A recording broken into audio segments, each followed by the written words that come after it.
Hey everybody, it's me Jerry. It's your boy Jerry here. Yesterday I made a video about driving hand position, and I wondered if my hand position was good or bad, because I'm showing someone how to drive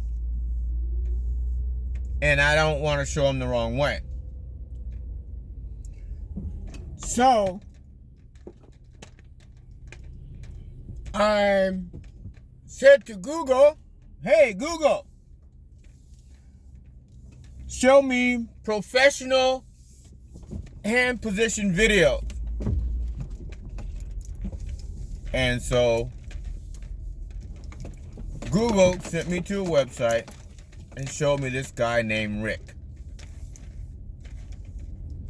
He's a professional driving instructor, and he gives driving instructions for Ontario, British Columbia,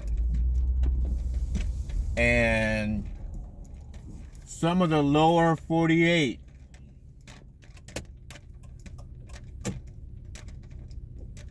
Some of the lower 48, meaning some U.S. states. He's that good. And so how I'm assisting, detour, how I'm assisting this person in using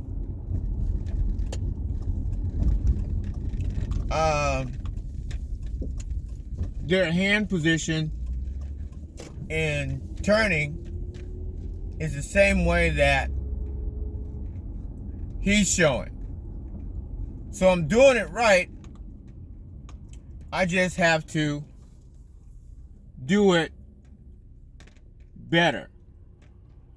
I have to do it more consistently. Because what I want to do, the same thing he's doing, be a professional driving instructor.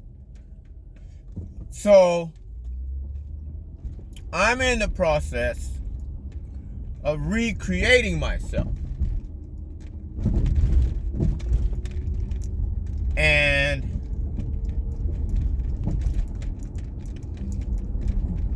that's what I'm doing.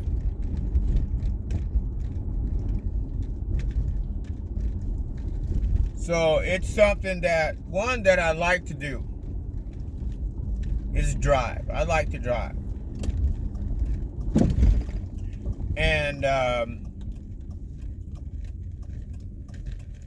I'm going to practice both ways of driving,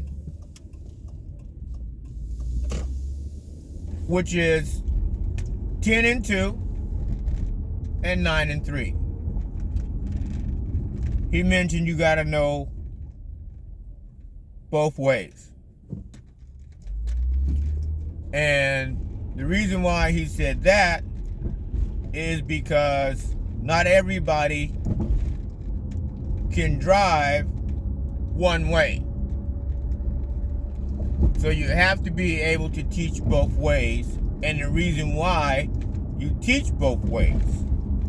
But you have to be able to drive personally one way and drive that way very well. Now, in my other videos, I claim to drive 9 and 3 and drive 9 and 3 well. Well, after watching his video, I drive 9 and 3, and I just drive 9 and 3. I don't drive it as well as I think. But in being conscious of how 9 and 3 works,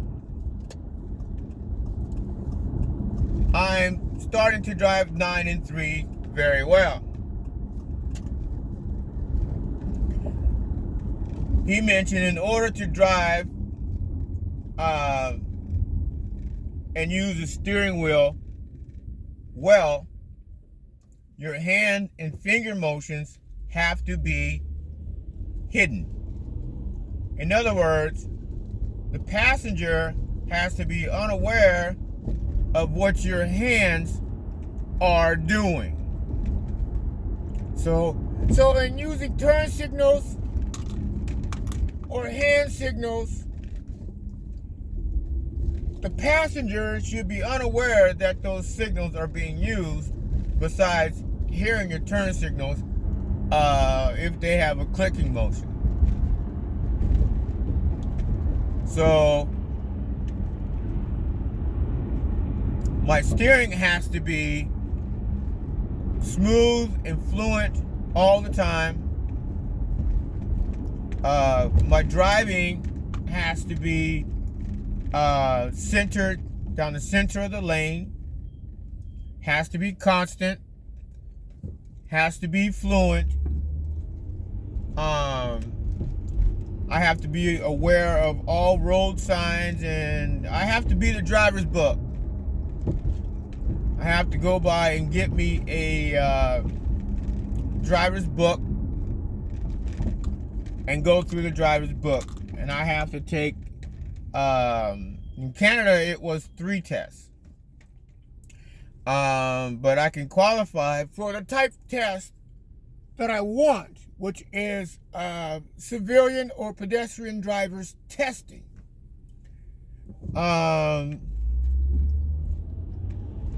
And what that means is just giving regular driver's tests to regular people. You know, no heavy equipment, no CDL, you know. And I take those tests accordingly. So